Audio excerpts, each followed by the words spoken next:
El mes pasado estaba manejando cuando de repente vi que un montón de nueces golpearon mi ventanilla. Supe inmediatamente que ahora unos niños probablemente estaban felicitándose por su buena puntería. Ni siquiera disminuí la velocidad, porque me acordé de cuando yo era niño. Mi hermano mayor y yo, junto a algunos de los chicos del vecindario, solíamos ir a la casa de un vecino que tenía un patio que daba a una calle de 2 vías. El gran patio del vecino estaba rodeado de una fila de matorrales. Una de las filas de matorrales iba en paralelo a la calle y nos brindaba el lugar perfecto para una emboscada. Él también tenía un árbol de duraznos, así que solíamos agarrar unos duraznos, nos agachábamos detrás de los matorrales y esperábamos que un auto pasara. En el momento indicado nos levantábamos y los duraznos volaban por la calle. Casi siempre le errábamos, pero a veces escuchábamos ese gratificante sonido que nos hacía saber que un durazno maduro había llegado a su objetivo. Ocasionalmente el auto frenaba de golpe y escuchábamos ¡Hey! ¡Vengan acá! Y nosotros salíamos corriendo hacia el otro lado del patio, nos metíamos de cabeza en los matorrales y esperábamos. Qué linda que era la temporada de duraznos. A la verdad, muchas personas parecen pensar que Satanás es solo un niño travieso que tira duraznos desde el borde de la calle de vez en cuando mientras maneja a través de la vida. Él no tiene muy buena puntería y no hace mucho daño. Y de hecho, él se conforma con darnos un sobresalto que otro y hacer un pequeño enchastre de vez en cuando, como un durazno maduro en la ventana del auto. Luego hay otros que creen que son un blanco fácil para el mundo espiritual y que no tienen ninguna protección de verdad. Busqué por internet la frase batalla espiritual y el resultado fue más de 2 millones de sitios web que hablan acerca del mundo angelical y demoníaco. Y casi todo allí es pura superstición y nada que ver con la verdad bíblica. En estos sitios hay imágenes de demonios, oraciones milagrosas para vencerlos e incluso instrucciones para invocar protección angelical. En esas páginas web uno puede comprar algunas cosas interesantes también, como unas gemas celestiales, polvo de oro caído de las calles del cielo, agua milagrosa del río Jordán y unas oraciones mágicas que aseguran tener poder sobre el mundo espiritual, entre otras cosas. Todo esto, por supuesto, ignora lo que la Biblia dice acerca del Evangelio, el poder de Dios para salvación. Y también quita el enfoque de Cristo y lo pone en los ángeles y demonios.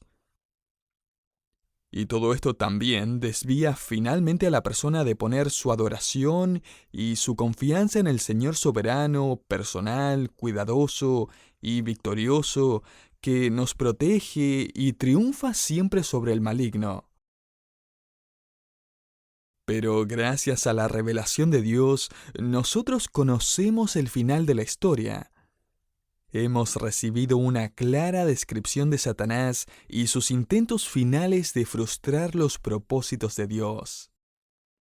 El apóstol Juan nos revela los varios rostros del mal que protagonizan los últimos días de la tribulación en Apocalipsis 12 al 14. En nuestros últimos programas hemos estado estudiando estas descripciones de Satanás y su futuro exilio del cielo. Hemos visto que Satanás es un ser real, con una agenda real, que no consiste en lanzar duraznos o nueces. A él no lo arrinconamos con un crucifijo, agua del río Jordán o una oración mágica. De hecho, Juan nos muestra el plan para escapar de él y finalmente vencerlo. No solo para aquellos que enfrenten su último ataque en la tribulación, sino para cada creyente el día de hoy que quiere vivir una vida cristiana victoriosa. Volvamos entonces a Apocalipsis 12 y terminemos de estudiar la descripción de Juan del dragón rojo y sus intentos de detener la palabra y la obra de Dios. Vamos a comenzar leyendo los versículos 7 y 8 para recordar el contexto. Después hubo una batalla en el cielo. Miguel y sus ángeles luchaban contra el dragón, y luchaban el dragón y sus ángeles, pero no prevalecieron ni se halló lugar para ellos en el cielo. Como estudiamos en nuestro último programa, al dragón y a sus ángeles no les es permitido tener más acceso al cielo, donde ellos acusaban a los hermanos delante de Dios, parecido a lo que leemos en Job 1:9. Continuemos en Apocalipsis 12, 9 al 10. Y fue lanzado fuera el gran dragón, la serpiente antigua que se llama Diablo y Satanás, el cual engaña al mundo entero. Fue arrojado a la tierra, y sus ángeles fueron arrojados con él. Entonces oí una gran voz del cielo que decía: Ahora ha venido la salvación, el poder y el reino de nuestro Dios y la autoridad de su Cristo. Porque ha sido lanzado fuera el acusador de nuestros hermanos, el que los acusaba delante de nuestro Dios día y noche. Ahora note qué es lo que vence al enemigo. Leamos Apocalipsis 12:11. Ellos lo vencieron por medio de la sangre del Cordero y por la palabra del testimonio de ellos. Y no amaron sus vidas, llegando hasta sufrir la muerte. Bueno, ¿y quiénes son ellos? ¿Quiénes son los que vencieron a Satanás? Si miramos el antecedente de ellos, descubrimos que ellos son los hermanos, tanto los que ya han sido martirizados durante la tribulación como los que aún siguen siendo martirizados en los últimos días de la tribulación. Sin embargo, esta expresión también puede incluir a cada creyente que ha sido acusado por Satanás delante de la presencia de Dios, lo que ciertamente lo incluye a usted y a mí, querido oyente, ya que, según el versículo 10, somos acusados delante de Dios día y noche. La pregunta es ahora entonces, ¿qué vence a Satanás? ¿Qué es lo que derriba sus acusaciones legales contra nosotros? ¿Qué es lo que lo desarma con un poder letal? Se nos da la respuesta en tres poderosas afirmaciones. Primero que nada, los creyentes descansan en el perdón perfecto de Cristo. Note nuevamente la primera frase del versículo 11. Ellos lo vencieron por medio de la sangre de Cristo. A Satanás no lo vence un poco de agua bendita o una imagen colgando del espejo retrovisor. La victoria del creyente no se encuentra en atar a Satanás con algún rito en particular o reprendiéndolo con alguna oración mágica. La victoria del creyente viene a través y por medio de la sangre de Jesucristo, el Cordero de Dios, que murió para quitar nuestro pecado. El apóstol Pedro escribió: Fuisteis rescatados de vuestra vana manera de vivir, la cual recibisteis de vuestros padres, no con cosas corruptibles como oro o plata, sino con la sangre preciosa de Cristo, como de un cordero sin mancha y sin contaminación. 1 Pedro 1, 18 al 19. Satanás y sus ángeles caídos, en conjunto con nuestra carne, nos susurran al oído diciendo: «¿Pero con qué derecho te haces llamar cristiano? Mira todos tus pecados, mira todos tus fracasos, mira todo el desastre que has hecho otra vez. ¿Cómo es que Dios te ama después de eso? ¿Cómo te atreves a decir que le perteneces?». ¿Qué debemos responderle a esta serpiente acusadora? Tienes toda la razón. soy un pecador. Metí la pata otra vez. Mentí, reaccioné mal, he sido egocéntrico, he tenido pensamientos impuros, he tratado mal a otras personas. Tienes razón. Sin embargo, te olvidas de algo. La sangre de Cristo me limpia de todo pecado. 1 Juan 1:7. Parece que te has olvidado y quieres que yo también me olvide que mis iniquidades son perdonadas y mis pecados son cubiertos. Romanos 4:7. ¿Te has olvidado que mis pecados pasados, presentes y futuros fueron clavados en la cruz de Cristo? Colosenses 2:14.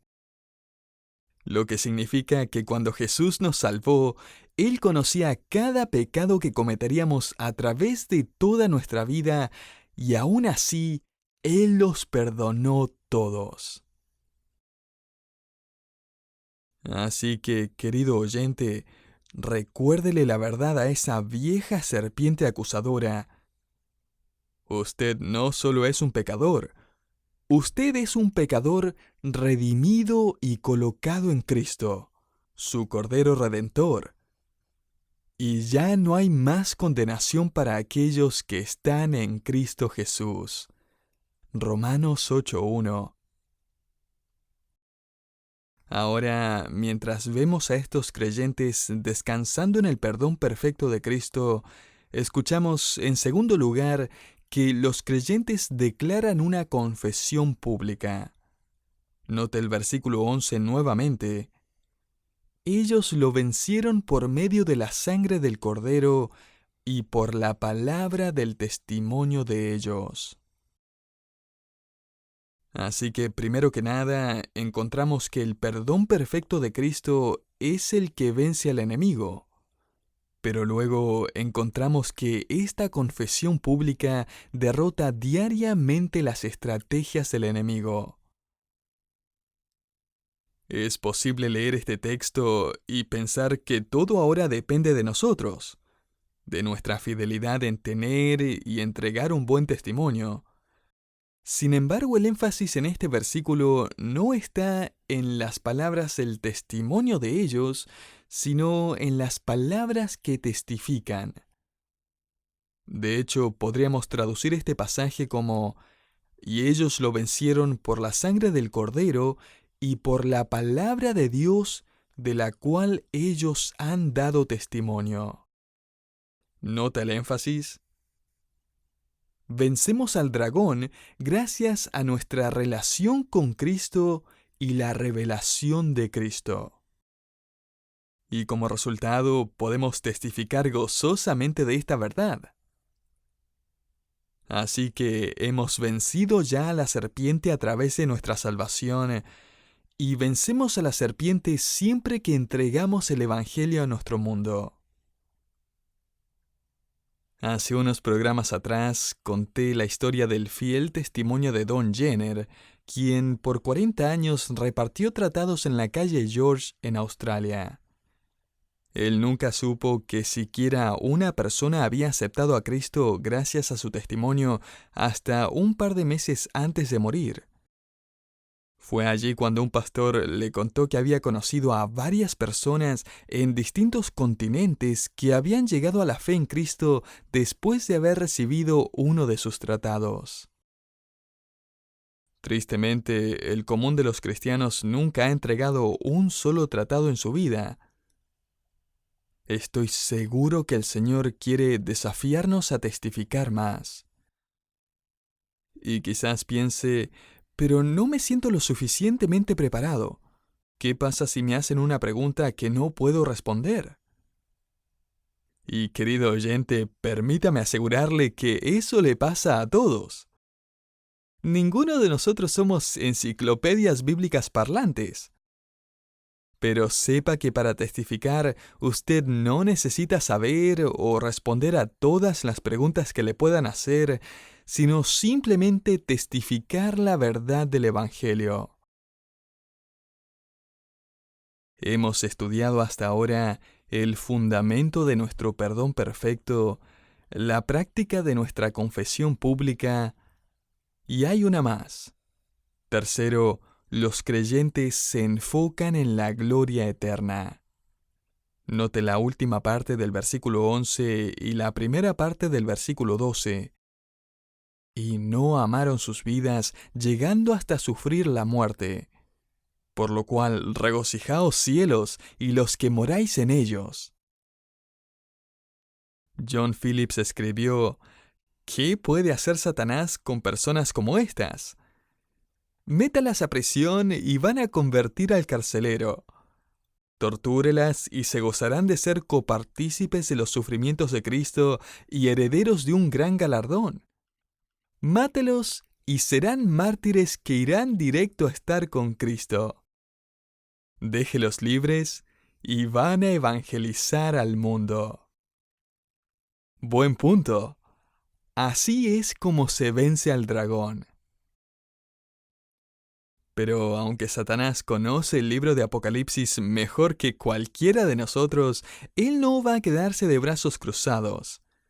De hecho, note la última parte del versículo 12. ¡Ay de la tierra y del mar! Porque el diablo ha descendido a vosotros con gran furor, sabiendo que tiene poco tiempo. Los versículos 7 y 15 usan un lenguaje profético para informarnos que al dragón solo le quedan 3 años y medio. Un autor escribió: Satanás ahora está como un león enjaulado, enfurecido por las restricciones sobre su libertad. Él ya no tiene acceso al cielo. Él se levanta del polvo de la tierra, levanta su puño al cielo y mira alrededor. Lleno de furia contra Dios, desata todo su odio contra la humanidad. Así que, ¿qué es lo que él hace? Mire el versículo 13. Cuando el dragón vio que había sido arrojado a la tierra, persiguió a la mujer que había dado a luz al hijo varón, que como sabemos es Israel. En otras palabras, el dragón persigue a la nación que trajo al Mesías y heredero del trono de David. Pero él es obstaculizado una vez más. Continuemos en el versículo 14. Y se le dieron a la mujer las 2 alas de la gran águila, a fin de que volara de la presencia de la serpiente al desierto, a su lugar, donde fue sustentada por un tiempo, tiempos y medio tiempo. Esta es la terminología que encontramos en el libro de Daniel para referirse a un periodo de 3 años y medio. Daniel 7:25. Juan vuelve a referirse figurativamente a Israel como una mujer y describe su rescate de la misma manera, figurativamente. Toda esta idea de ser rescatado en alas de águila ya ha sido usada en el Antiguo Testamento.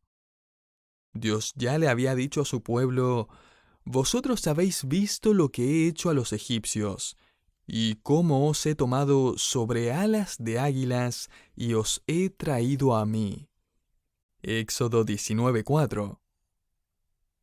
Así que Juan está presentando una situación parecida aquí en medio de la tribulación. Los judíos una vez más van a ser perseguidos, pero Dios los va a proteger mientras huyen. Jesús también profetizó acerca de esto en Mateo 24.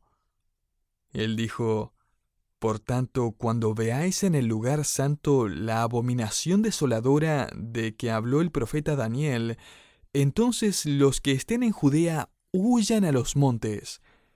El que esté en la azotea no descienda para tomar algo en su casa, y el que esté en el campo no vuelva atrás para tomar su capa. Porque habrá entonces gran tribulación, cual no la ha habido desde el principio del mundo hasta ahora, ni la habrá. Mateo 24, 15 al 21.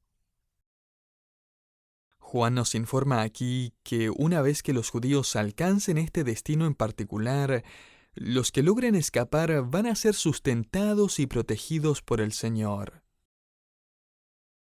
Ahora, no se nos dice exactamente a dónde huyen los judíos. Sin embargo, muchos eruditos bíblicos conjeturan que este lugar va a ser la antigua ciudad de Edom, una ciudad tallada en la roca conocida como Petra. Muchísimos edificios fueron literalmente tallados en la piedra. Esta fascinante ciudad fue construida unos 1000 años antes del nacimiento de Cristo.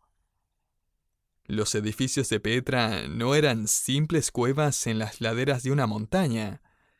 Estas eran estructuras elaboradas cuidadosa y detalladamente. Estos edificios han estado en pie por siglos. Un terremoto en el año 551 después de Cristo provocó que la ciudad fuera abandonada, ya que los ciudadanos tenían miedo de que las montañas fueran a colapsar sobre ellos. Petra fue redescubierta en 1812, y su excavación desde entonces ha sido intensa. Y lo que hace que esta ciudad encaje tan bien con la escena de Apocalipsis es el hecho de que está en una ciudad muy bien protegida. Como resultado de estar metidos en la montaña y rodeados de barrancos, muchos de los edificios de Petra son fáciles de resguardar y proteger. Es una posibilidad entonces que aquel remanente de judíos creyentes va a ser protegido en Petra mientras el dragón desata su furia contra ellos. El versículo 15 nos informa que la serpiente arrojará de su boca, tras la mujer, agua como un río para hacer que sea arrastrada por la corriente. En otras palabras, puede que él trate de inundarlos al encauzar un río de agua. Hay mucho aún por descubrir acerca de Petra, pero sin embargo sabemos lo suficiente como para saber que una inundación sería la forma perfecta de eliminar cualquier resistencia. Quizás el enemigo busque intervenir algún río subterráneo, que son muy comunes en esta región. Cuando el anticristo persiga a los judíos y trate de eliminarlos de esta manera, ellos no van a tener salida. Sin embargo, Dios va a hacer un milagro que ya ha hecho varias veces en el Antiguo Testamento. Éxodo 15 y Números 16. Él hace que la tierra se abra y literalmente drene toda el agua. Note los versículos 16 y 17. Pero la tierra ayudó a la mujer, y la tierra abrió su boca y tragó el río que el dragón había arrojado de su boca. Entonces el dragón se enfureció contra la mujer y salió para hacer guerra contra el resto de la descendencia de ella. Obviamente, esta no puede ser María porque se nos dice que el dragón va a pelear con su descendencia. Y ciertamente los hijos e hijas que María y José tuvieron después de Cristo, según Mateo 13, 55 al 56, no van a estar vivos para entonces. Además, esta mujer no puede ser la iglesia porque la iglesia no concibió a Cristo. Cristo concibió la iglesia. Esta es Israel, que trajo al mundo al Mesías, el descendiente judío del rey David. Y el dragón, ahora habiendo sido expulsado del cielo y confinado a la tierra, enfoca toda su furia sobre los hijos de Israel, la descendencia de la mujer. Satanás, a través del anticristo, va a desatar una última persecución en contra de los judíos. Estoy de acuerdo con otros comentaristas en que su objetivo va más allá de solamente judíos, porque Juan implica en la última parte del versículo 17 que el dragón hace guerra con todos los que guardan los mandamientos de Dios y tienen el testimonio de Jesús. Lo que incluye no solo a los creyentes judíos que no lograron llegar a esta ciudad, sino que también a los creyentes gentiles a través del mundo, los que sostienen el testimonio de la palabra de Dios y la palabra viva.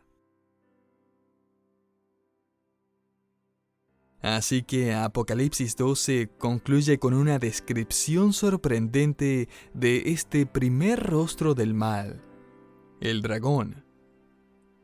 Evidentemente, no solo necesitamos estar conscientes de su furia y fracaso, sino que también debemos saber cómo resistirlo, aún en el día de hoy. Necesitamos ser capaces de reconocer cómo es que él actúa y cuáles son las armas que podemos usar en su contra. El enemigo es despiadado. Él no le va a tirar duraznos maduros desde la vereda.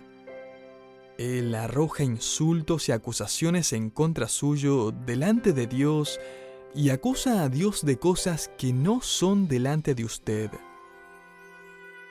¿Cómo es que puede vencer entonces? Recuérdele acerca de la sangre del Cordero.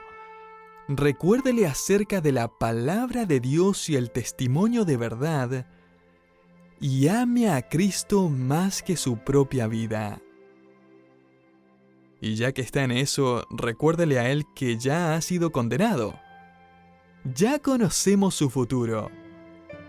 No deje que lo arrincone y lo deje derrotado con sus amenazas y sus acusaciones vacías. Confíe en la sangre de Cristo. Si ya ha puesto su fe en Él, usted ya ha sido perdonado. Confiese su fe públicamente. Usted es un testigo. Y enfóquese en su futuro eterno con Cristo, su Señor, porque usted va de camino al cielo.